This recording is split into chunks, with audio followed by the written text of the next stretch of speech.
नमस्कार दोस्तों, मेरा नाम विनीत तिवारी है और एक बार फिर से आपका मेरे चैनल फिन कार्ड सोल्यूशन में स्वागत है। आज के इस वीडियो में हम एक्सिस ब्लू चिप फंड के बारे में आपसे बात करेंगे और जानने की कोशिश करेंगे कि ऐसे क्या रीज़न है जिसके कारण ये फंड आपका परफॉर्म नहीं कर रहा। जब से हमने यूट्यूब में चैनल बनाई पिछले 4-5 महीनों से, या जब भी हम इसके पहले भी कई बार इन्वेस्टर से मिलते रहे, तो उनका बार बार हमसे एक क्वेश्चन आ रहा था एक्सिस के म्यूचुअल फंड के बारे में। क्योंकि कई सारे एक्सिस के फंड हैं जो इस समय अंडर परफॉर्म कर रहे हैं, कहीं ना कहीं वो अच्छा परफॉर्म नहीं कर रहे।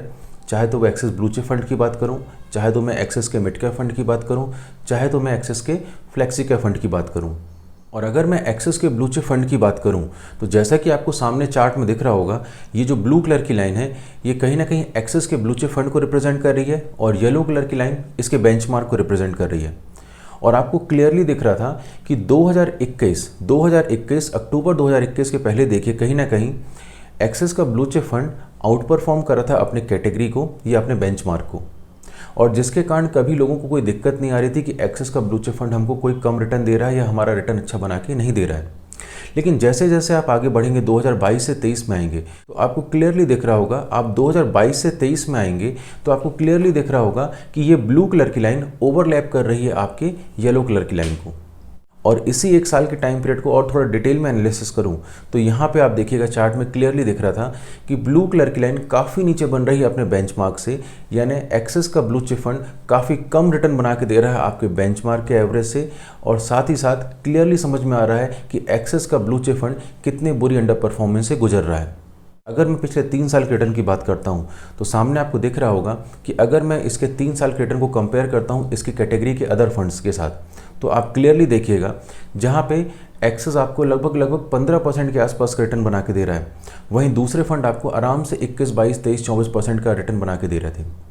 और अगर पिछले 1 साल के रिटर्न की मैं बात करता हूं तो ये 1 साल का रिटर्न तो और भी बुरा है, जहां कैटेगरी के दूसरे फंड 16-17% के आसपास का रिटर्न बना के दे रहे हैं, वहीं एक्सिस का फंड आपको लगभग 4-4.5% के आसपास का रिटर्न बना के दे रहा है। और ये सबसे बड़ा रीज़न है कि पिछले 1 या 1.5 साल से जो इसने इतनी ख़राब परफॉर्मेंस दी है, जिसके कारण लोग बहुत ज़्यादा पैनिक कर रहे हैं या घबरा रहे हैं कि हम इस फंड का क्या करें। क्योंकि पिछले 1-1.5 साल में इस फंड ने आपको एकदम रिटर्न नहीं बना के दिए, लगभग 0% के आसपास रिटर्न बना के दिया है। क्योंकि मैं नहीं मानता, जहाँ कैटेगरी आपका 15-16% रिटर्न बना रही है और आपका फंड अगर 4% भी रिटर्न बना रहा है तो ये 0 के बराबर है, सीधी सी बात है। तो आखिर क्या रीज़न है कि आपका फंड इतना बुरा परफॉर्म कर रहा है, तो आज हम इसी बारे में डिटेल एनालिसिस करने वाले हैं।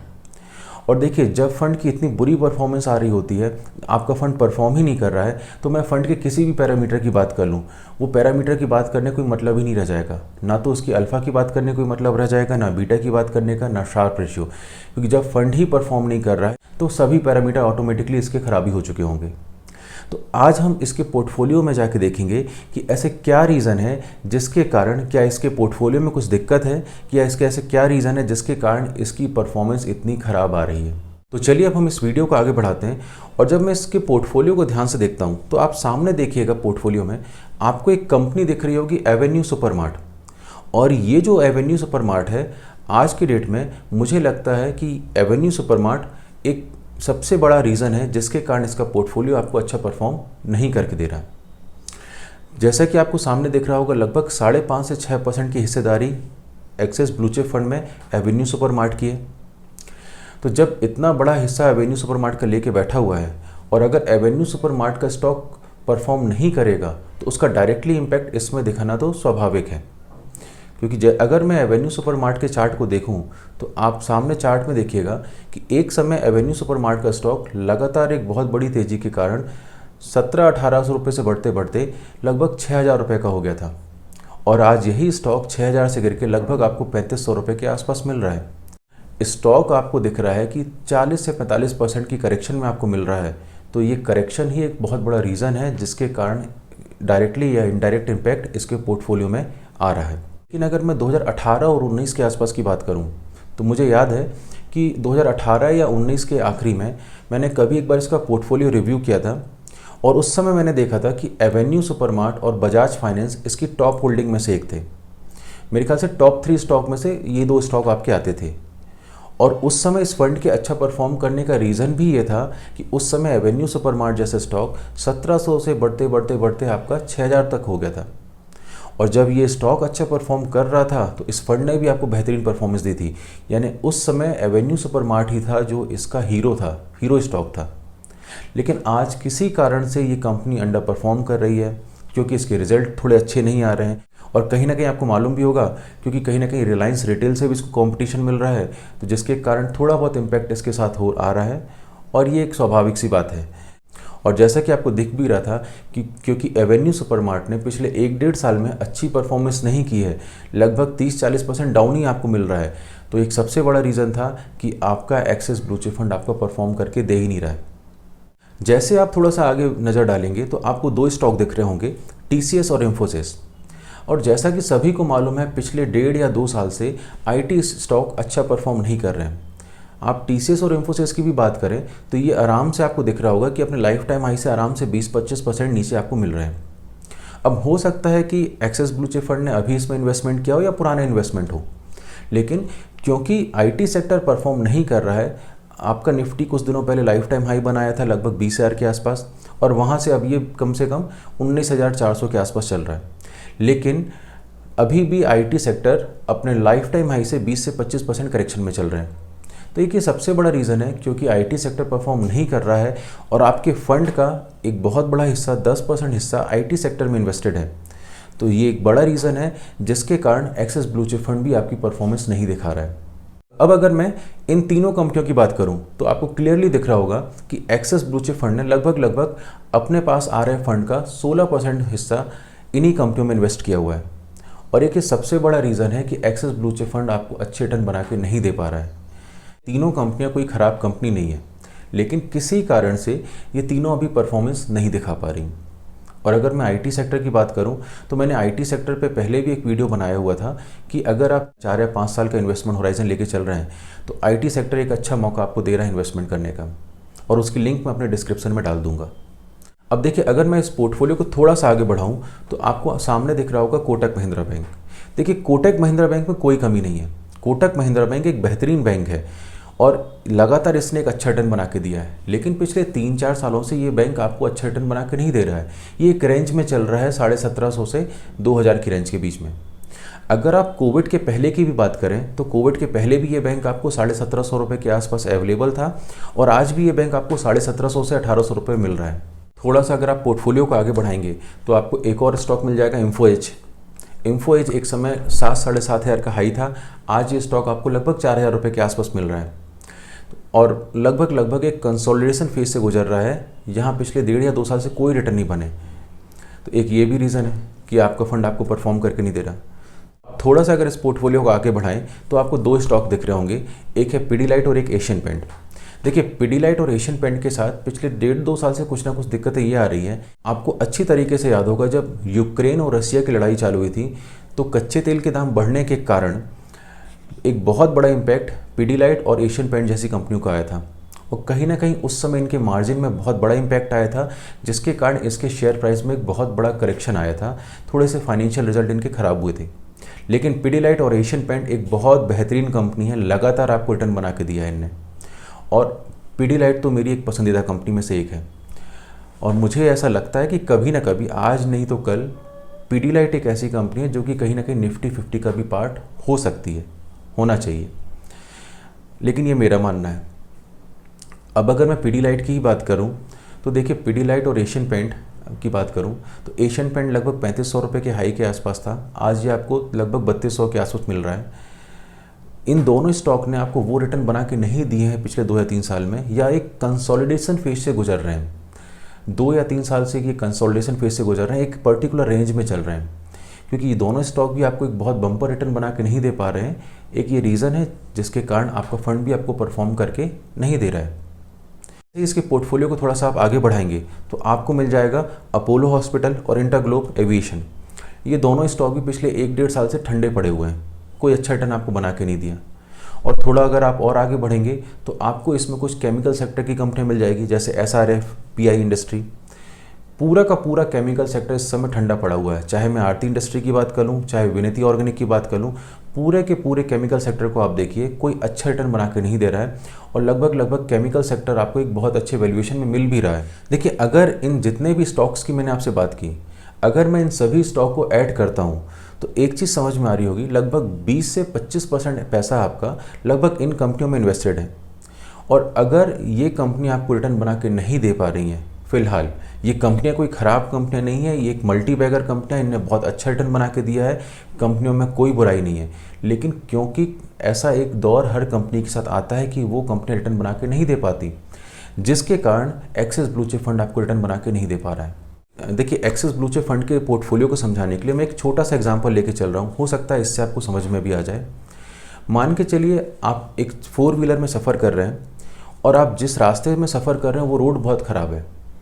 किसी कारण से आपकी गाड़ी के टायरों में हवा कम है, लेकिन आप धीरे धीरे गाड़ी चला के अपनी डेस्टिनेशन तक पहुंच जाएंगे। भले आप उतनी स्पीड में नहीं पहुंचेंगे, लेकिन आप अपनी डेस्टिनेशन तक आराम से पहुंच जाएंगे। लेकिन किसी कारण से रोड ख़राब होने के कारण आपकी गाड़ी का एक टायर पंचर हो गया। क्योंकि टायर पंचर होने के कारण आपकी गाड़ी का पूरा वेट चारों चक्कों में इक्वली डिस्ट्रीब्यूटेड था। अब एक टायर पंचर हो गया, धीरे धीरे उसकी पूरी हवा निकल गई। अब बाकी 3 टायरों में बहुत ज़्यादा प्रेशर आएगा। क्या करेंगे, आप स्टेपनी से दूसरा चक्का निकालेंगे और इस चक्के को चेंज कर देंगे।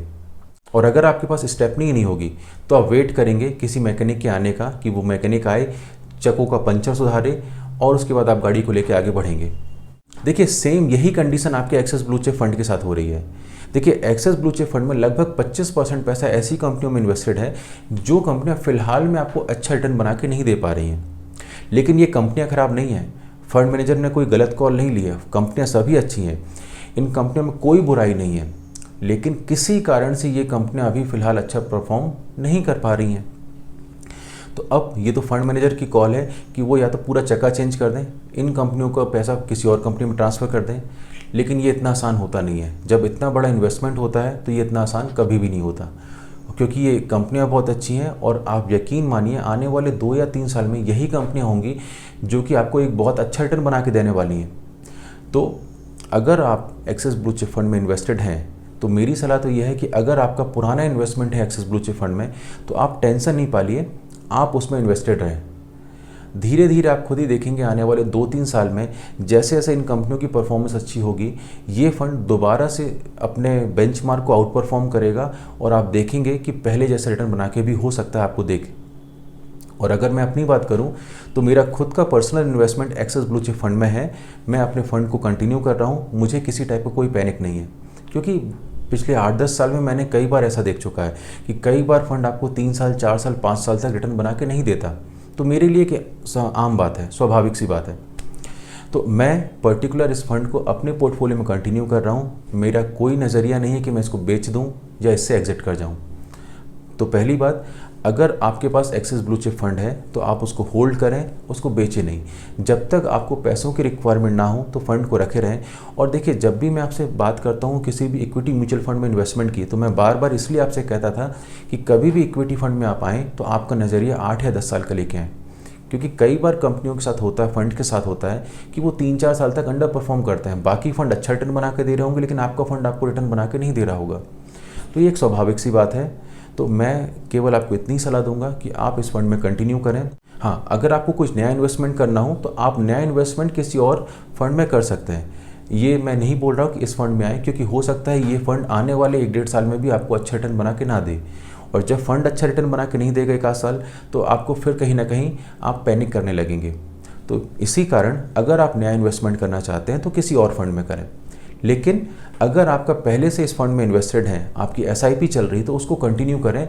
कहीं ना कहीं आप देखेंगे आने वाले समय में ये फंड आपको एक अच्छा रिटर्न बना के देगा। अब यहाँ पे देखिए, मैं एक सेबी से या एमफी से एक अपील करना चाहूँगा, क्योंकि मैं अपील ही कर सकता हूँ और कुछ कर नहीं सकता, कि जब भी कोई फंड बहुत बुरी परफॉर्मेंस से गुजर रहा हो, जैसे एक्सिस के ब्लू चिप फंड आपका गुजर रहा है, इस समय जो भी फंड मैनेजर रहते हैं, चाहे मैं एक्सिस की बात नहीं कर रहा हूँ, मैं दूसरे फंड की बात कर रहा हूँ, फंड के फंड मैनेजर को सामने आके एक, सबसे तो वो बात कर नहीं सकता, लेकिन कहीं ना कहीं एक वीडियो मैसेज के थ्रू अपने सभी इन्वेस्टर को व्हाट्सएप के थ्रू या मेल के थ्रू एक वीडियो मैसेज सेंड कर सकता है, जिससे इन्वेस्टर का भरोसा बढ़े।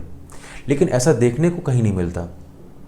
इन्वेस्टर ने इन्वेस्टमेंट कर दिया, बस आपका काम ख़त्म। अभी रिसेंटली देखिएगा, एक्सिस म्यूचुअल फंड में मुझे लगातार एक NFO के मैसेज आ रहे थे व्हाट्सएप में। जब आप नए NFO के मैसेज व्हाट्सएप में कर सकते हैं तो फंड मैनेजर को इतना टाइम निकालना चाहिए कि वो एक वीडियो मैसेज रिकॉर्ड करे और उस रिकॉर्डेड मैसेज को व्हाट्सएप में आप सेंड करें। व्हाट्सएप में नहीं सेंड कर सकते तो एक यूट्यूब में डाल दें और उसकी लिंक को सेंड करें।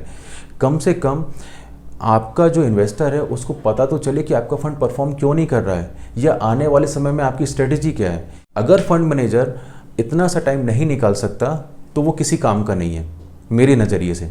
और यहाँ पे एक बहुत बड़ा लूप होल है सेबी और एमफी और एएमसी के बीच में। ये चीज़ तो थोड़ा सा सेबी और एमफी को ध्यान में रखनी पड़ेगी और मैं अपील यही करूँगा कि वो इन एएमसी को थोड़ा सा टाइट करें कि अगर किसी फंड में दिक्कत आ रही है तो फंड मैनेजर कम से कम छोटा सा रिकॉर्डेड वीडियो बनाएं, वो बताएं उस वीडियो में क्या रीज़न है कि हमारा फंड परफॉर्म नहीं कर रहा है और आने वाले समय में आप क्या करने वाले हो, जिससे इन्वेस्टर का कॉन्फिडेंस बढ़ेगा और ट्रांसपेरेंसी भी बढ़ेगी।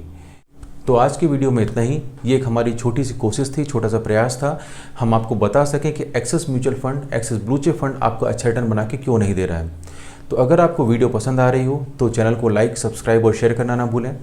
और अगर आपको किसी भी टाइप का डाउट हो इस वीडियो में तो नीचे कमेंट सेक्शन में कमेंट कर सकते हैं या तो नीचे दी हुई मेल आईडी में आप हमसे मेल करके क्वेश्चन कर सकते हैं। मैं पूरी कोशिश करूंगा कि आपके हर क्वेश्चन का जवाब दे सकूं। तो मिलते हैं नेक्स्ट वीडियो में, तब तक के लिए जय हिंद, जय भारत।